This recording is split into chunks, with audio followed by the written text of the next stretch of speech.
না, ওর জীবনের রঙিন সময় হারিয়ে গেছে একটা আকস্মিক দুর্ঘটনায়। মানে? এরপর তিন্নি ভাবি আমাকে সব বলল। আমি কেঁদে দিলাম, সাথে সিমি আর ভাবি কাঁদছে। এত বড় একটা ঘটনা ঘটে গেছে ওনার সাথে। এই মায়াপুরীটা কিভাবে আছে মায়ের আদর ছাড়া?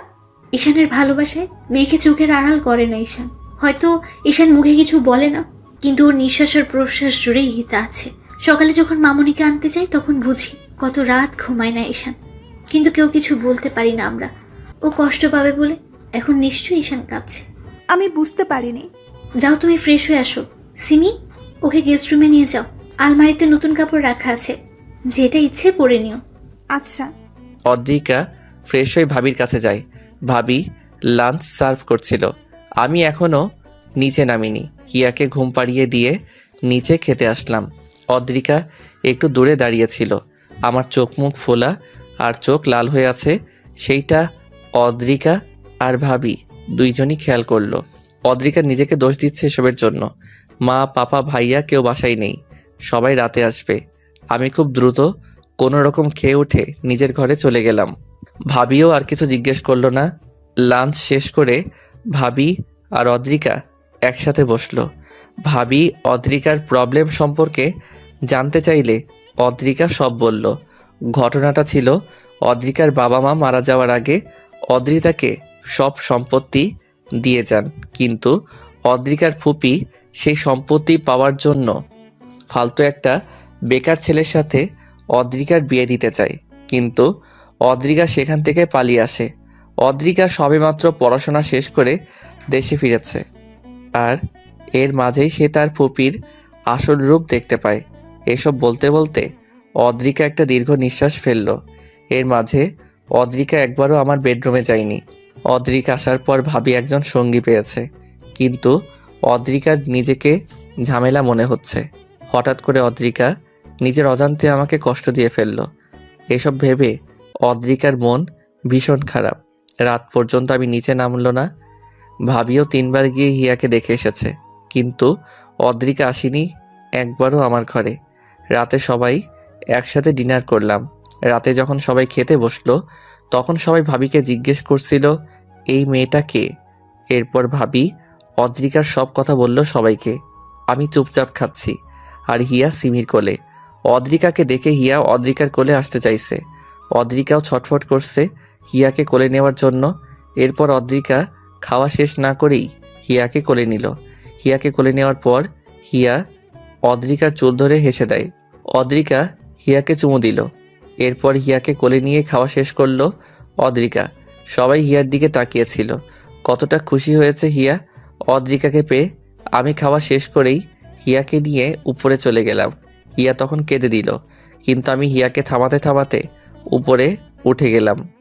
অদ্রিকার মন খারাপ হয়ে গেল আমার এমন ব্যবহারে। অদ্রিকাকে তখন ভাবি বলল, কিছু মনে করো না। না বৌমনি। রাতে আমি গেস্ট রুমে ঘুমিয়ে পড়লাম। খাওয়া দাওয়া শেষ করে ইতিহার বাবা, ইহানের মা, ঈশানের পাপা, ভাবি আর ভাইয়াকে ডাকলো। মেয়েটা তো ভালোই বৌমা। হ্যাঁ মা, অনেক হাসি খুশি একটা মেয়ে। দেখতেও অনেক সুন্দরী, আর হায়ার এডুকেশনও। হ্যাঁ আঙ্কেল, আসলে আপনারা যদি অনুমতি দেন তাহলে আমি একটা কথা বলবো। বলো। আজকে হিয়া আদ্রিকার কোলে অনেক খুশি ছিল। মনে হলো আদ্রিকাকে ও আগে থেকেই চেনে, আর ঈশানের সারাটা জীবন পড়ে আছে। তাই আমি চাইছি যদি আদ্রিকা রাজি থাকে তাহলে ঈশানের সাথে আদ্রিকার বিয়ে দিলে কেমন হয়?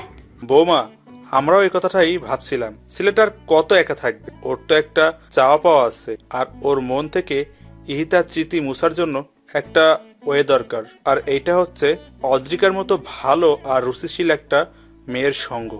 হ্যাঁ ব্যয়, আপনি ঠিক কথাই বলেছেন। কিন্তু পাপা, ঈশান তো রাজি হবে না, আর ও চাইবে না আবার বিয়ে করতে। জানি আইমান, কিন্তু ওকে তো রাজি করাতে হবে, নয়তো এই ছোট মেয়েটা তো মায়ের আদর থেকে সারা জীবন বঞ্চিত হবে। ঈশানকে বলে দেখবো আমরা কালকে সন্ধ্যায়, বলবো যখন ও বাসায় আসবে। পাপা, আমিও একটু খোঁজ নিই অদ্রিকার। কালকের মধ্যে খোঁজ নিচ্ছি আমি। সেইটাই ভালো। আমি হিয়াকে ঘুম পাড়িয়ে বারান্দায় দাঁড়িয়ে আছি। আমার কিছুতেই ঘুম আসছে না। এই বারান্দায় দাঁড়িয়ে কত মজা করেছে আমি আর ইহিতা, সেসব ভেবেই কাঁদছি। বারবার মনে হয় এই বুঝি ইহিতা ফিরে আসবে আর বলবে আমি এসে গেছি তো, আর কত কাঁদবে? তার 8 মাসের ছোট্ট মেয়েটা মাত্র 7 দিনে পেয়েছে মায়ের আদর। আরও একটা নির্ঘুম রাতের সমাপ্তি হলো আমার। সকালে রেডি হয়ে টেবিলে আসলাম ব্রেকফাস্ট করার জন্য। ওয়ালেটের ঘড়ি নিয়েছো ঈশান? নিশ্চয়ই নাওনি। সরি বৌমনি, ভুলে গেছি, আমি নিয়ে আসছি। দাঁড়াও, তোমায় যেতে হবে না, আমি নিয়ে আসছি। ফাইল নিয়েছো সব? হ্যাঁ, ভাবি আমার ঘরে গিয়ে সব নিয়ে আসলো। হিয়া অদ্রিকার সাথে সোফায় বসে খেলছে। আমি হিয়াকে দেখছি, হিয়া কতটা খুশি। আমি নাস্তা করে হিয়াকে আদর করে চলে গেলাম।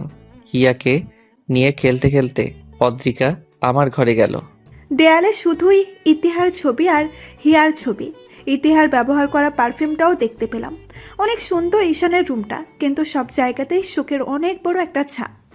আমি চলে আসলাম ঈশানের রুম থেকে। আমার জামা কাপড় গুছাচ্ছি হিয়াকে সিমের কোলে দিয়ে। আমি চলে যাব, কারণ আমি চাই না ঈশান আবার কষ্ট পাক আমার জন্য। তিন্নি ভাবি আমাকে খুঁজতে যখন গেস্ট রুমে আসলো, তখন দেখলো আমি রেডি হচ্ছি।